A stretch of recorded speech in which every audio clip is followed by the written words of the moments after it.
You know, in this age of TikTok songs and viral hits that are here today, gone tomorrow, there's one artist who just doesn't play that game. She sells albums, like actual albums, on a scale we haven't seen in forever. She's got this incredible voice. She writes these songs that feel like she's reading your diary, and she's a true global phenomenon. So, let's get into it. Let's break down the anatomy of a megastar, Adele. Right from the start, this is what people were saying. The Guardian called her voice, well, they said it has this enigmatic quality which causes tears of involuntary emotion. I mean, think about that. We're not just talking about someone who can hit the high notes. We're talking about a voice that just gets you right in the gut. It's something you just can't fake, and really it's the bedrock of everything she's built. And that emotional punch, it translates into some absolutely mind-boggling numbers. We're talking over 120 million records sold across the globe. Just think about that for a second. In an era where most of us just stream music, Adele makes people want to buy an album, a whole album. It's like she's operating in a completely different timeline. People don't just want to listen to her music, they want to have it, to own a piece of it. All right, so where does a story like this even start? You might think it was some big, calculated industry plan, right? But nope, it was way more organic than that. Her career really kicked off in the early days of social media, and honestly, it feels like it almost happened by accident. I mean, just look at how fast everything happened. It's wild. In 2006, she's just graduating from the famous BRIT School and putting a demo up on MySpace. Fast forward to 2008, and her first album, 19, is already out. And then bam, 2009, she's holding a Grammy for Best New Artist. It's not just a fast rise, it's a rocket launch. And the thing that lit the fuse for that rocket launch? It was so simple, it's almost funny.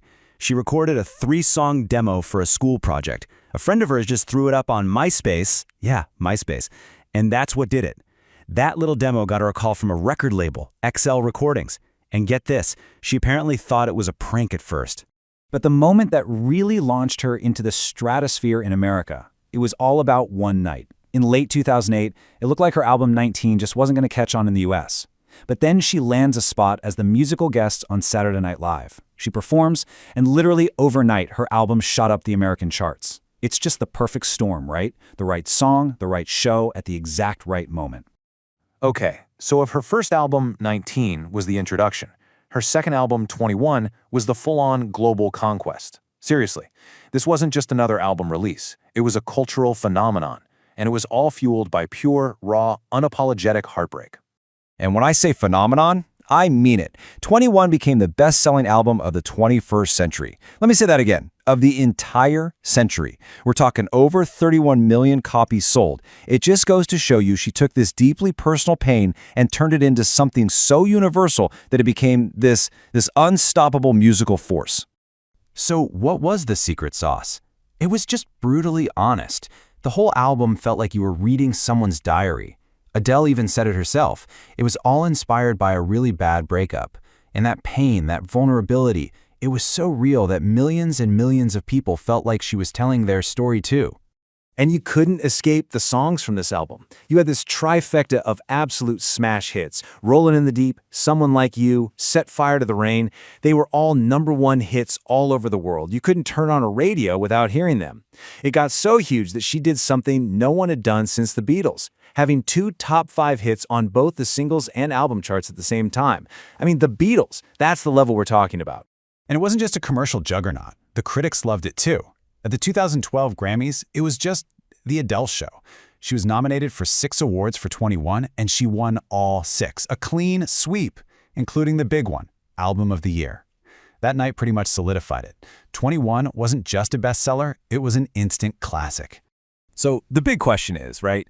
How in the world do you follow up an album that's literally the biggest of the century?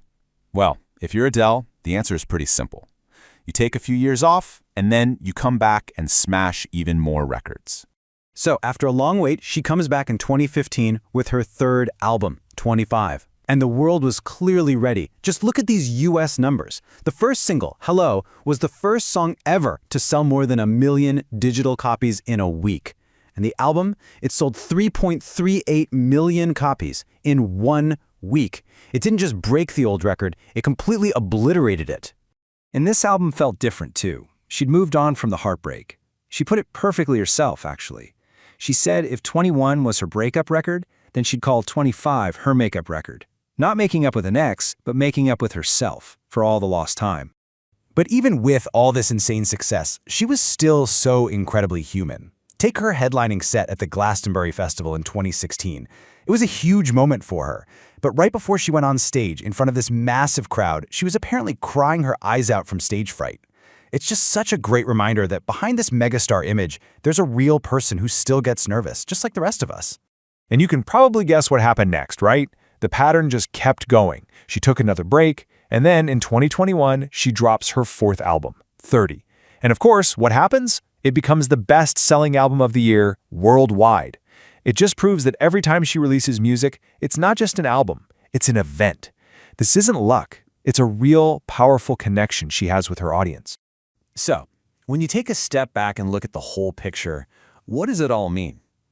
Well, it's about way more than just selling a ton of records. It's about cementing a legacy as a true cultural icon. And her trophy case is just ridiculous. I mean, 16 Grammy Awards, okay, that's incredible. But then you add an Oscar for Skyfall, the James Bond theme, and a Primetime Emmy, and a Golden Globe. She's not just conquering the music world, she's dominating in film and TV too. You know, her legacy really has two sides, and they're both equally important. On one side, you have the artist, that incredible voice, the songwriting that feels like she's singing your own thoughts. But on the other side, you have the phenomenon, the record-breaking machine who gets compared to the Beatles.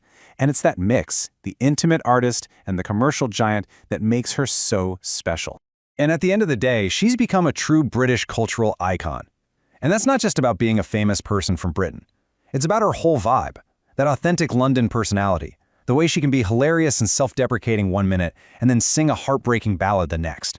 She just feels like Britain in the best way possible. So that kind of leaves us with one big question, doesn't it? We live in this world of streaming, of fleeting trends, and disposable pop songs. But Adele does the complete opposite. She takes her time, she writes from a real place, her music feels permanent. So you have to wonder, in an age that moves so fast, what makes her timeless approach just so powerful?